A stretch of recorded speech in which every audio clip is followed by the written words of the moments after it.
Gente, allora, per continuare la serie di cose che abbiamo fatto nell'ultimo periodo, abbiamo visto recentemente i vari video sullo sviluppo di Hellblade 2, giusto? Ne abbiamo visti giusto un paio.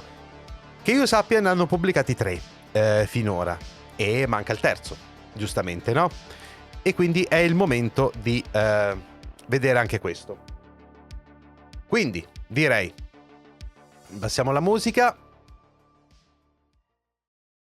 Accendiamo l'audio del desktop e siete pronti? Terzo videino del Development Diary di Senua Saga Hellblade 2, che si chiama Crafting Senua. Ok? Dovrebbe essere molto carino.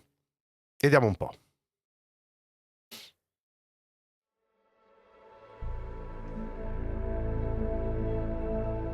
In Senua's Saga Hellblade 2, we want you to believe in our cast of characters.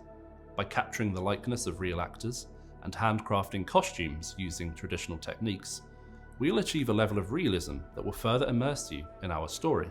This is no simple task and has seen us push the boundaries of realism in video game characters, starting with Senua.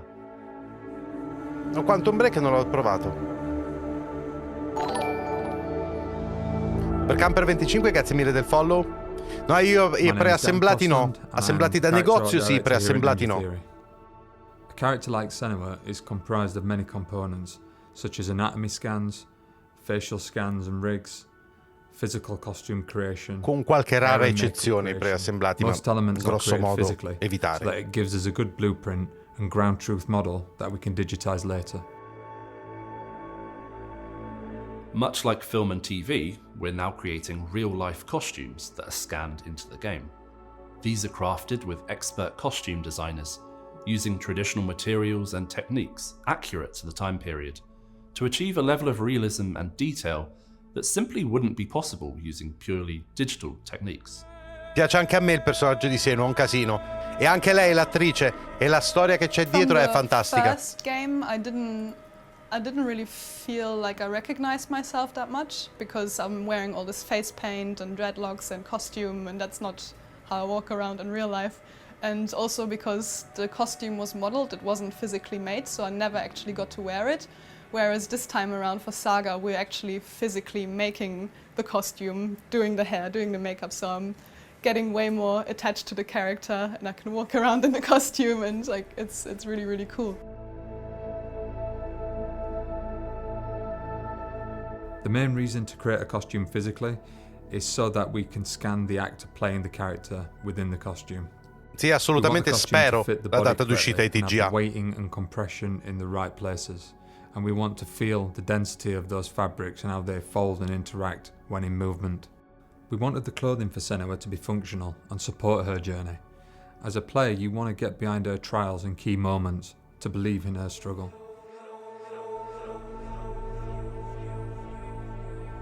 Il modello renderizzato così è un fighissimo. Then we would have a meeting about breaking it down, you know, so he usually just gives me sort of like one angle, you know, so sometimes I'm not aware of what's on the back, sides and stuff like this. So we'll break down what the costume is, how many pieces is in there. Then I'll go away and I make a toile, so that's just like a mock version, starting point basically. Then we'll do one fitting. Things come to life when we start using the materials that he's after. Then from there, I will I'll go straight into making the initial costume. We have one last fitting, and then from there, it's like breakdown mode. So this is the most exciting bit before we go to scan. We'll break the costume down, meaning basically we're just making it look old and worn and sort of, you know, as that's been in a fight, or create these sort of like erosion lines, and also work on the colour a little bit more. In my studios, there are a lot of other artists, so I mean, to take the opportunity to work with other designers is sort of a given, really. I reached out to a weaver at my workshop called Francesca Miotti. We created, or she created, italiano, in tutti gli ambiti è pieno di italiani. Woven, she was using hemp shoots stranamente sono andati nettle. fuori. It's on the side panels of Mel's outfit, and it is just stunning. It's so beautiful to work with as well. When creating Senua's hair for Hellblade 2, We did various shoots where we tried to use Mel's hair, but in the end we had to mat it up, and we chose to add on an air weave, which we added ash and pigment to. We're using all sorts of like putty and paste and maybe some dirt as well, so charcoals, to create texture. And then from that, we sort of get a little bit closer to the next session of creating the hair. In Hellblade Senua's Sacrifice, we partnered with our friends at 3 Lateral to bring Senua to life. It was natural then that we would rekindle this partnership to explore just Ai how modelli far we migliori è could push difficile Senua's dirlo, perché ce ne stanno once veramente again. tanti di modelli molto belli nel gaming moderno, anche in giochi che i modelli di Overwatch 2 per esempio sono bellissimi. Il punto è vederlo tutto nell'insieme e in movimento. New cinematic techniques. The closer we reach photorealism, the deeper we go into the science of human anatomy, the science of physics, the science of simulation, and even the science of human perception. Just to illustrate, a few years back when we were scanning Melina, we captured a gigabyte or so of data in order to build her digital replica. Nowadays, we are capturing terabytes of data per every minute we're recording Melina within the scanning facility. Minchia, ok. When we look to create a digital double character, we need 2 things: great data and amazing runtime systems to recreate the performance from the stage. The way we go about this is to use 4D scanning. You can think about 4D scanning as an extension of 3D scanning. 3D scanning involves taking a large number of photos of an actor, all taken simultaneously from a variety of angles. Using this data, we can reconstruct a very accurate 3D model of the actor, using a process called photogrammetry. Capturing 4D data involves the same process, but instead of photos, we use video. Once we have all this data, we can use it to create a set of blend shapes, a way of deforming the underlying mesh in a section of the face, and also a machine learning system that we can use at runtime to produce an incredibly realistic result. We use 3 Lateral for this work because they're world leaders in creating real-time digital doubles, and we have a fantastic, long-standing relationship with them. Our focus on crafting believability, as you've seen with Senua, will be extended to our principal cast in Senua's saga, Hellblade 2. Doing so takes a lot of hard work, problem solving and time, but the reward is the connection that we hope you will build with our characters. We're trying to immerse the player in Senua's world, and part of that is trying to create all aspects of the game so that they are believable. Making them in real life takes a lot more effort, for sure, but it hopefully makes everything more real for the player. To me, Senua's story in many ways is relatable to us now more than ever. She's a complex character with many layers, and for me, being able to work on a character like Senua is both a challenge but greatly rewarding, especially when you see how the entire team brings her story to life.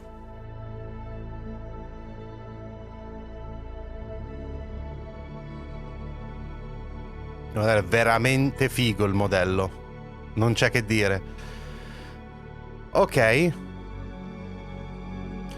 ogni video che vedo mi viene sempre più voglia di vedere come cavolo sarà, e forse a sto giro non dobbiamo attendere troppissimo, e perché in effetti potrebbe anche essere imminente. Da quel poco che sappiamo ci sono stati dei rumor abbastanza importanti sul fatto che forse lo vedremo proprio ai TGA. Qualcosa si è anche mezzo lasciato sfuggire Phil Spencer, da quello che ho capito, e quindi effettivamente è una cosa che potremo aspettarci fra non moltissimo. E se non è i TGA, però penso che non sia fra tanto, dai, perché credo che davvero è dal 2019 che vanno annunciando questo gioco, e quindi credo che, vuoi o non vuoi, quando hanno mostrato un trailer abbastanza elaborato, credo che il gioco sia a uno stadio di sviluppo tale che gli consenta perlomeno di iniziare a fare dei programmi seri. Poi ci sono i ritardi, però dai, ormai dovremmo esserci più o meno, no? Non esce su PS5, no, sarà esclusiva Microsoft, quindi Game Pass, Series XS e Steam, e anche ovviamente vabbè tutto l'ecosistema Microsoft, ma probabilmente uscirà anche in cloud, quindi effettivamente è, diciamo, più accessibile. Skull and Bones dovrebbe uscire, ci sono dei rumor per cos'è, febbraio? Non mi ricordo bene. Sì, no, ma ormai i modelli, i render in Unreal Engine 5 o anche in altri motori, per carità, i modelli statici sono ormai di un livello di realismo veramente impressionante e francamente, se si tratta di una pre-renderizzazione, io è il momento in cui mi sono sconvolto più di tutto. Voi l'avete visto Logan, il film? Quello su Wolverine, quello però dal tono molto più serio. Chi di voi ha visto Logan? No? Devo ancora recuperare l'1. Ci sta, ragazzi. Ci avete tempo di recuperare l'1, non dura tanto.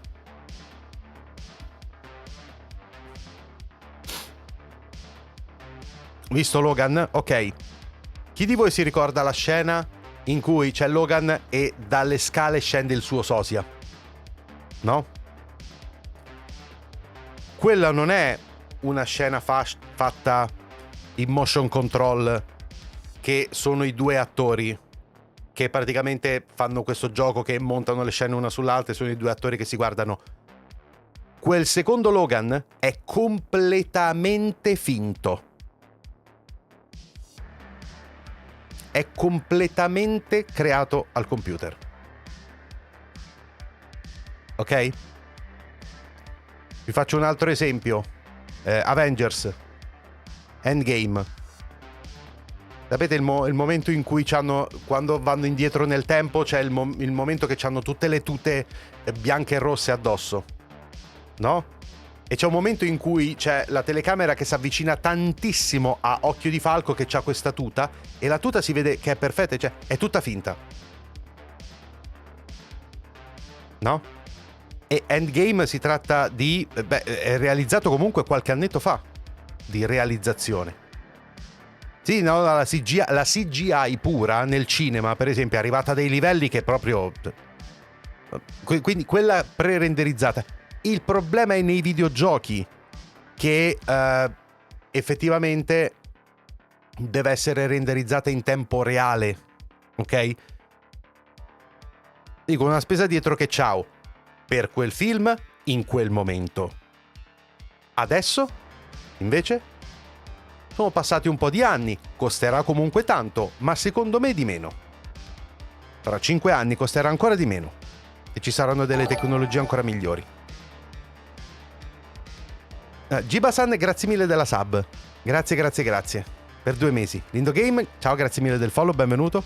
Qua su TikTok ho visto il modello di Lucia render di GTA 6 ed è fatto benissimo. Sì, appunto, oltretutto sono dei render fan-made, no?